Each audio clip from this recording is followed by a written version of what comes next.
It started with a vague itch, a persistent whisper from the past. I remembered a specific thread, a collaborative story, from a forum I frequented years ago. arcanelore.com, it was called. A place for enthusiasts of forgotten sci-fi novels and obscure fantasy games. The site had undergone countless redesigns since then. Every time I tried to navigate to the old forums, I hit a dead end. The links were broken, the sections removed from the main menu. I'd assumed it was all gone, swallowed by the relentless march of web development. Just another casualty of digital progress. But the memory of that story, a bizarre tale about sentient starships falling in love with ancient cosmic entities, kept nagging at me. It wasn't just the story, it was the feeling of that community, the shared excitement, the late-night posts. I wanted to revisit it, just to see if it was as wonderfully weird as I remembered. I spent an afternoon, a few weeks back, trying every permutation of Arcane Lore Old Forum or Arcane Lore Archive in standard search engines. Nothing. Just links to the current, sleek, utterly sterile version of the site. I even tried the Wayback Machine, but its captures were spotty for the specific era I was interested in, and navigating its snapshots felt like sifting through static. I gave up, again, telling myself it was just nostalgia playing tricks, and some things are better left in the past. Then, last Tuesday, I was reading a blog post about digital archaeology, about how much of the early internet is slowly fading away. The author mentioned a specific trick for finding forgotten corners of active websites. It was a throwaway line, almost an aside, but it caught my eye. Site, example.com inurl, old or inurl, archive. The inurl operator. It was so simple, yet I'd never thought of it. It targeted URLs containing those specific keywords, even if they weren't linked from the main site. A jolt went through me. arcanelore.com, could it be? I opened a new tab, my fingers hovering over the keyboard. It felt like I was about to perform some forbidden ritual. I typed it out, site, arcanelore.com inurl, old or inurl, archive. Hit enter. The results page populated. My breath hitched. It wasn't a flood, but there were links. Dozens of them. Not to the main site, but to subdomains, to directories I'd never seen before. arcanelore.com/oldforum/ arcanelore.com/archive/news/ arcanelore.com/beta, site, 2003/. It was like peering into a forgotten attic. I clicked the first one, arcanelore.com/oldforum/. The page loaded slowly, a relic from a bygone era. The design was clunky, the fonts pixelated, the layout a chaotic mess of nested tables. But it was there. The old forum index.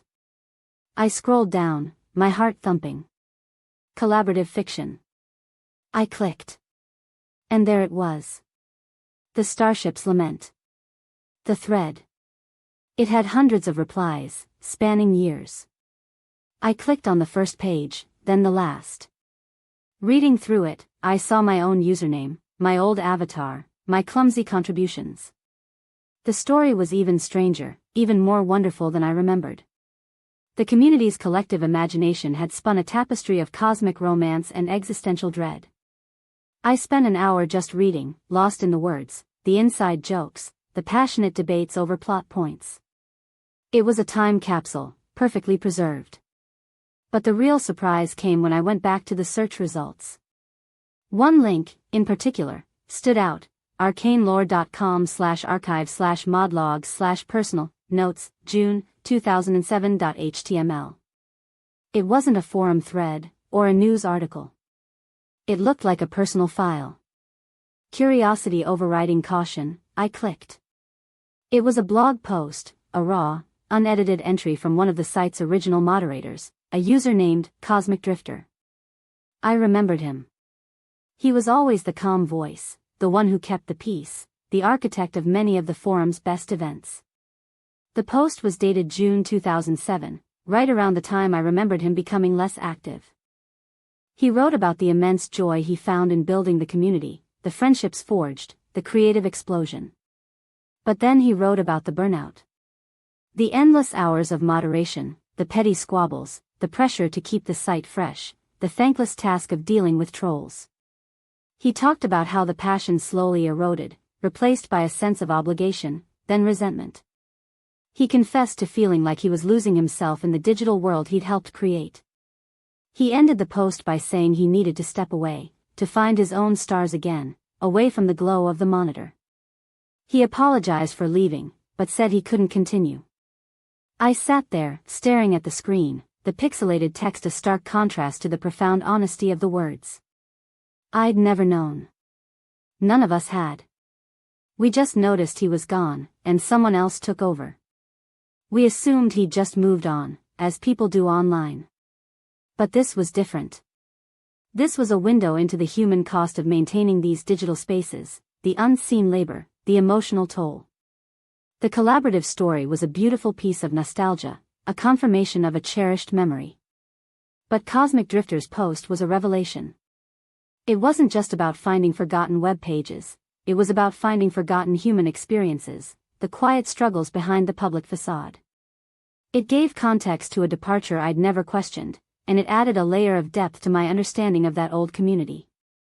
I closed the tab, not with a sense of finality, but with a quiet understanding. The internet wasn't just a collection of data, it was a vast, sprawling archive of human moments, some celebrated, some forgotten, some hidden away in directories labeled old or archive, waiting for someone to stumble upon them. The itch was gone, replaced by a different kind of resonance. I had found what I was looking for, and then I found something I didn't even know I needed to find.